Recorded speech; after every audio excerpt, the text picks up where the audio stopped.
Wednesday, May 21st edition of the Carolina Weather Video. Meteorologist Matthew East here with you. There's a good-looking shot, 5:32 this morning from the Avalon Pier web camera there along the North Carolina Outer Banks.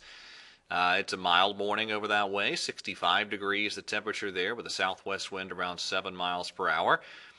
Pretty good amount of cloud cover overhead there at the moment. And, of course, today is day 2 of action out of the big ACC baseball tournament in Greensboro. 3 games on the docket today, and there's your first pitch forecast for all 3 games. Warming up through midday, a pretty toasty day. The high in the triad today close to 87. And a few late-day thunderstorms are a possibility in parts of the region as we go through late afternoon and evening. More on that in just a second. What a beautiful day yesterday.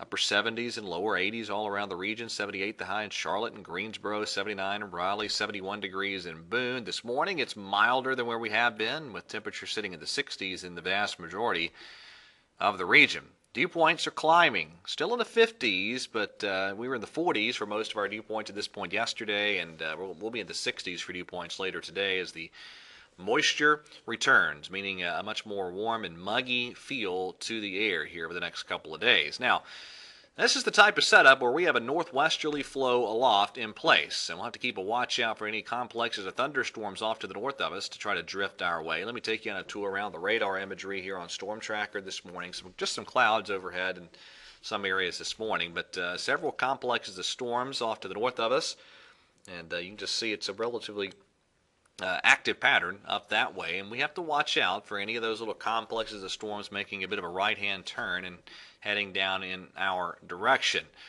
Still, though, very quiet early this morning across the southern and the southeastern parts of the country as a whole, underneath the influence of a big upper-level ridge. That's the upper-level height pattern here today, and that ridge extends in much the same area as tomorrow before it begins to collapse a bit as we get into Friday and the weekend. So that warmer air continues to spread all across the region here over the next couple of days, and it's not just warmer, getting muggier and muggier as well. Here's your dew point temperatures climbing well up into the 60s all across the region by later today.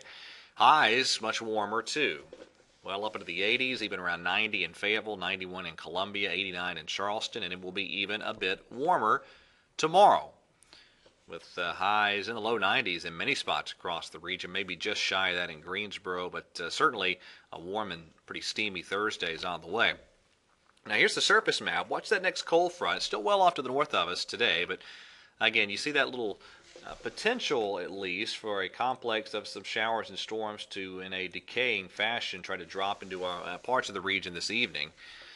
And same story tomorrow. I think a few late-day thunderstorms a possibility, but they will be pretty widely spaced. And then as we get into Friday, that front begins to slide on in. It could be that the southernmost parts of North Carolina and South Carolina have the best chance of seeing any isolated afternoon thunderstorms there on Friday, and then just a beautiful, beautiful weekend is on the way. So your day 1 severe weather outlook, a couple of slight risk areas. Of more interest to our area is that slight risk that runs through the Ohio Valley. And you notice it runs pretty close down there to the North Carolina-Virginia border. That is for the potential of some of those complexes of storms to drift pretty close by. So here's the vorticity chart from the European model today. There's your ridge across the southern and the southeastern parts of the country. But the pattern buckles just a bit, and that will drive that cold front through here as we go through Friday and the weekend. And just a snapshot out toward next week, kind of a slow-moving disturbance may bring us a little bit of an enhanced chance of some afternoon storms for several days by mid and late parts of next work week. So this is the coverage of storms on the European model for tomorrow, and you notice it's not terribly impressive. The GFS is a little bit better with the coverage of storms on Thursday afternoon, but it's still, I think we're looking at a scattered coverage at best. Maybe a lingering shower or storm chance in North Carolina Friday, but most of that may be further to the south in South Carolina. And then there you go. As we get into the weekend, a little bit of a cooler and drier high pressure builds on in, and the forecast for the holiday weekend just looks fantastic. A lot of low 80s for highs, lower humidity, and plenty of sunshine. Day 1 severe weather outlook, I showed you that on the graphic system just a moment ago, but here's your day 2 outlook. And again, this is as that front is easing into the area, and you see that thunderstorm potential sliding a little bit further to the south as you get toward Friday. and it'll move even further away from the region as we get into Saturday and Sunday. All right, that is it for today's edition of the Carolina Weather Video. Have a wonderful day, and God bless.